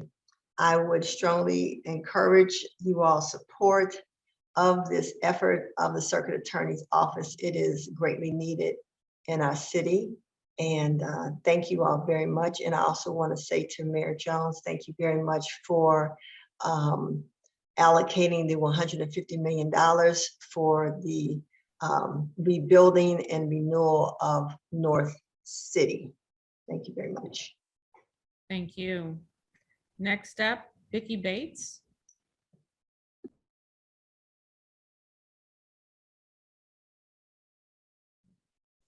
Vicki Bates. Good morning. Can everybody hear me? Yes, please proceed. Oh, okay. I'm just want to say good morning and thank you for the opportunity to speak today. My name is Vicki Bates. I'm a home care worker and I am here to support healthcare workers safety training. I need additional PPE and training during the pandemic, and I did not get it. I'm here today to speak for myself and other healthcare workers so we can get safe, be safe during the next wave of COVID. Here are some of the numbers to paint a picture of 4,096 nursing homes and residents in Missouri. They died from COVID. May there be a blessing. Workers have died in Missouri, and we lost about 68 nursing home workers. And God rest their soul, nursing homes and home care agencies need to do better, protecting the lives that have been entrusted to them. Our union, SEIU Healthcare, has thought long and hard about how to develop a solution. We believe better infection training will keep our residents and clients safer from infections, and it will help workers be safe and better during in the community. Our training program, which will be open to all healthcare workers with they are union or non-union, because we want to include and welcome everyone. We are asking the city of St. Louis to please fund training programs for healthcare workers. Thank you. Thank you. Thank you. Next up, Ashley Mosley. Hello, my name is Ashley Mosley. I am a cook and a CNA at Crestwood Healthcare Center, and I'm also part of SEIU Healthcare Union. And Ms. Vicki and I are here to uplift funding for two important initiatives for worker safety: a worker safety advocate and worker safety training. ARPA funds were appropriated by Congress to help devastated communities like ours deal with the awful effects of the COVID pandemic. When COVID-19 hit, it was really hard on healthcare workers. We weren't equipped to handle COVID-19. We didn't know how to properly utilize PPE. We didn't know how to screen employees and residents, and we didn't know how to properly disinfect for a pandemic. Our lack of knowledge caused residents and co-workers to perish. And although the pandemic itself caused a lot of fatalities, I believe that deaths could have been prevented if proper workplace safety training for healthcare workers had been widespread. SEIU's workplace safety training will prepare us for many workplace hazards: the spread of infectious disease throughout the nursing homes, hospitals, and the community, and fixing general workplace safety like trip hazards is also addressed through SEIU's training. The training will also teach workers how to effectively communicate with management, and this training is for union and non-union healthcare workers. We also need a worker safety advocate who can assist workers in filling out OSHA complaints, and who will hold public hearings where workers, residents, patients, and the public can voice their concerns with long-term home care and hospital care in our area. SEIU Healthcare has collective bargaining agreements with 60% of the nursing homes in St. Louis City. And from where we sit, OSHA and CMA need to get more active and fix the terrible conditions in which workers are still forced to operate. A worker safety advocate training will give our community the opportunity to get ahead of the game and learn from the mistakes in the past. These variants are constantly mutating, and it's up to us to prepare, because failing to prepare is preparing for failure. And also we stand in support in solidarity with our allies on their statements with decarceration. Thank you so much. Thank you. Next. Thank you. Benjamin West. Benjamin West. Good morning to the members of the board, to Mayor Jones, Comptroller Green, and to President Reed. I thank you for your time, and I would like to speak briefly to ask the city follow through on its stated intent to use powers to perform emergency stabilization of neglected properties that are sitting in recalcitrant private ownership. It was inspired by a story on January 10th from the Post-Dispatch saying that with stimulus funds from the federal government and also money from the Rams settlement, the city does have existing powers to do emergency stabilization on these properties and to effectively bill back to the recalcitrant owners as liens. And I can list recent examples of notable collapses that have directly endangered our neighbors. There was the Clemens House a few years ago up in North City. Just last year, a portion of the Lent Brewery collapsed, and the bell tower of the Second Baptist Church, which I believe burned last year in Central West End, is now itself in danger of collapse. And all of these structures, either when they collapsed or if they collapse, as I said, do pose immediate danger to the neighbors around. And I'm asking the city revise its proposed budget to reflect its intent to try to stabilize some of these abandoned structures instead of simply demolishing them. In the proposed budget, I see that the building commissioner under the public safety presently has $3 million allocated just for demolition, same amount that was allocated last year. And that does not appear to indicate any intent to try to salvage some of these funds. I should also remind you, the U.S. Treasury Department did say that stimulus funds can be used to rehab and secure vacant buildings. And this issue does impact me directly. I live in the 7th Ward, and near me is a house on the 10th Street pedestrian mall that is such an abandoned structure. It's undergoing demolition by neglect. It's under death watch because it's already started partial neglect. But when this house goes, we are concerned that it will spread lead and dust to everyone within the immediate vicinity, including my house, as I'm catty corner to it. So, and I'm asking again that the city and Mayor Jones please follow through on your intent to preserve some of these abandoned structures rather than allow them to collapse and potentially spread lead poisoning into our immediate vicinities. And so I thank you for your time. Thank you. Next up, Jamise Banks. Don't see Ms. Banks. I don't see Miss Banks or Miss Spees. Okay, last up, Liz McDermott. Mayor Jones, I think Sarah Nixon from earlier has asked if she could be recognized and speak. Is it my turn or no? Yes, go ahead, Ms. McDermott. Okay. Hello. On behalf of an organization, the City Health Socialist Revolution, St. Louis. I'm also a social worker in North County, working with children with significant mental health needs. On every occasion that I have had to call the police, not only have they been unhelpful, but every single time they've made the situation substantially worse with their complete incompetence. Many social workers or anyone with any understanding of mental health at all would recognize that the police serve absolutely no purpose other than to escalate situations and murder those who they don't like. It is absurd that someone with minimal education and a demonstrated consistent inability to handle their emotions should be allowed to murder whoever they want with no consequences. This is not an issue that can be solved with more funding for training or things like that. The only solution is defunding. The police inherently serve to protect the interests of the wealthy and oppress the working class. Living in poverty is criminalized. Having a mental illness is criminalized. Simply existing as a human in an inconvenient space is criminalized.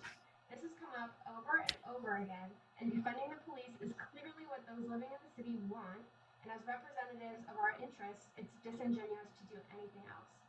By using the obscene amount of funding allocated for police for something that actually serves the community, like housing, healthcare, education, and generally helping to meet our basic needs, it will become apparent that the police only exist to enforce criminalization of being a member of the working class. Thank you. Thank you. Thank you, Ms. McDermott. And last but certainly not least, Sarah Nixon. Hi all, my name is Sarah and I live in the 25th Ward. I'm a volunteer crisis responder with the Fatal State Violence Response Program, an initiative conceived of by the surviving families of those killed in state custody and murdered by the police. According to Mapping Police Violence, the St. Louis Metropolitan Police Department has the highest rate of police killings by any population of any metropolitan police department in the US. From 2009 to 2019, at least 179 people were killed by police or while in jail custody in the 4 counties of the St. Louis region. Since I began with the program 6 months ago, 10 people have been killed by the police and by state custody. Earlier this month, SLMPD officers murdered someone in front of his own home on the same block where they killed Kajime Powell 8 years ago. Their terror spans so far and wide through space and time that they cannot help but kill twice in the same place. Through these experiences and my own analysis, I have come to believe that the Board of Aldermen should allot no money towards SLMPD, as they will never stray from their originary function as a militia that surveils, brutalizes, and seeks to control the movement of Black people.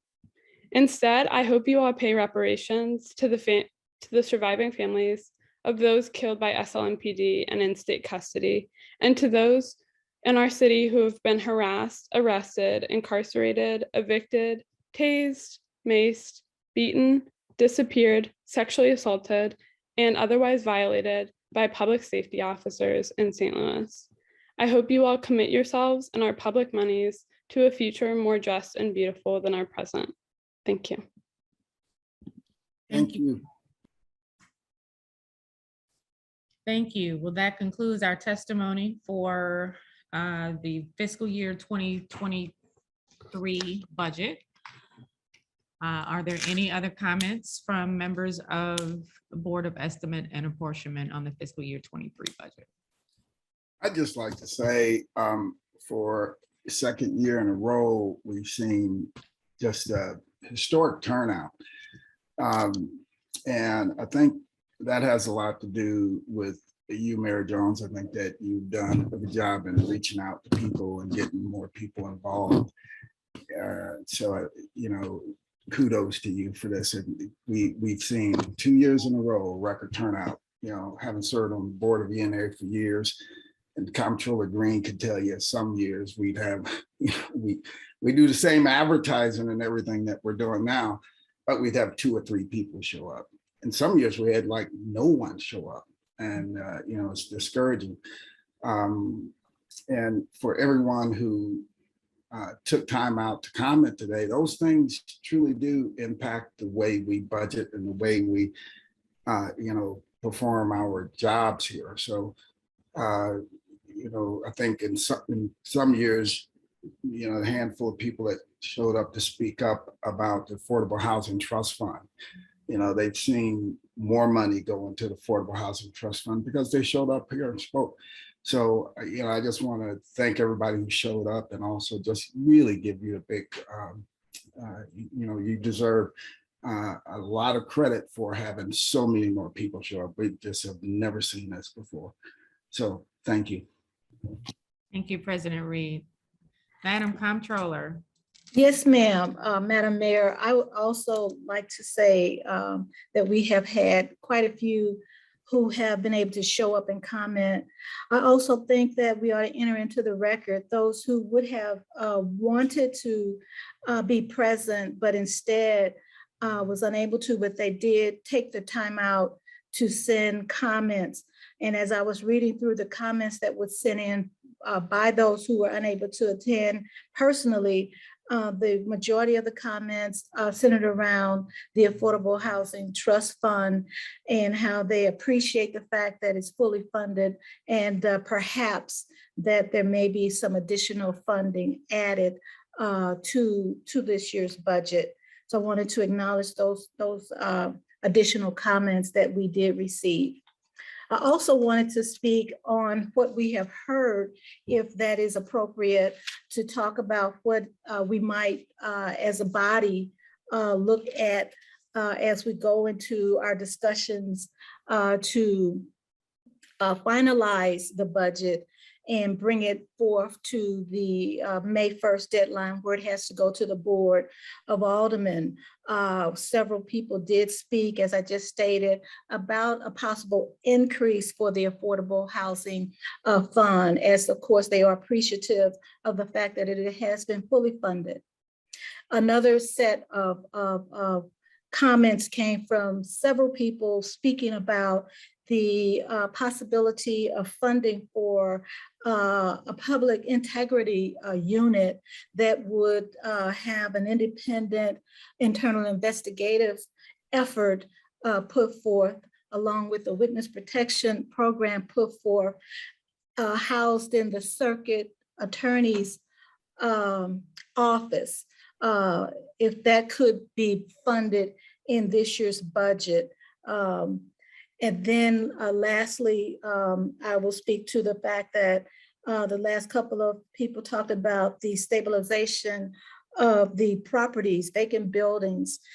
There are some public vacant buildings that could possibly use some stabilization as opposed to being torn down. And then of course, there are those private owned vacant buildings wherein the city could move to send an invoice to those private owners if in fact we were to stabilize those properties on an emergency basis.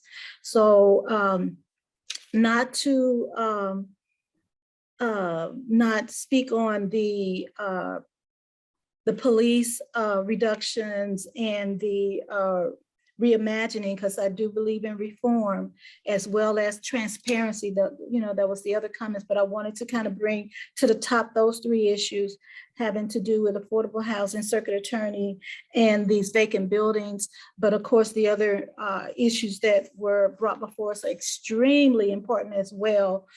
We even had an immigration issue that was brought before us. So with that, I wanted to say, I know that we're going to go in discussions to determine what if and we can do to support what our public has brought before us today. And I wanted to say I am very much in support of the top three items that I brought forward: the circuit attorney's public integrity unit. We need to look at that. Possible increase to affordable housing, as well as looking at securing as many vacant buildings that we deem that can be saved. So those are the kinds of things I'd like to see us support in this year's budget, along with some reimagining, if possible, in terms of public safety. Thank you. Yes, thank you, Comptroller Green. I think I was also took note of a lot of the testimony that was offered in support of the Circuit Attorney's Public Integrity Unit and Witness Protection, which we well know is included in this year's budget at $1.7 million. And hopeful that that stays in the budget. We're taking advantage of, these once in a lifetime opportunities through ARPA to expand affordable housing in the city of St. Louis through our work with SLDC and CDA. So just hopeful that money continues to flow into communities, as well as how we've been renegotiating our development deals and including affordable housing as developers build more market rate housing in the city.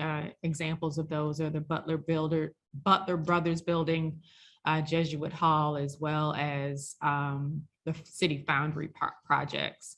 Again, want to thank everyone for submitting testimony, either written or in person. We had over 50 people today expressed their concerns about the budget, and which is great because these are city funds, and we want to make sure that people have the opportunity to express themselves and express their concerns, and that's what we're here for. So are there any other comments or concerns about today's hearing? Okay, seeing none, I will entertain a motion to adjourn. I move that we adjourn this session of the Board of E&A. Second. Second, it's been moved and properly seconded. All those in favor, please signify by voice vote of aye. Aye. Motion passes. We are adjourned. Have a great weekend, everybody. You all too. You too. Thank you.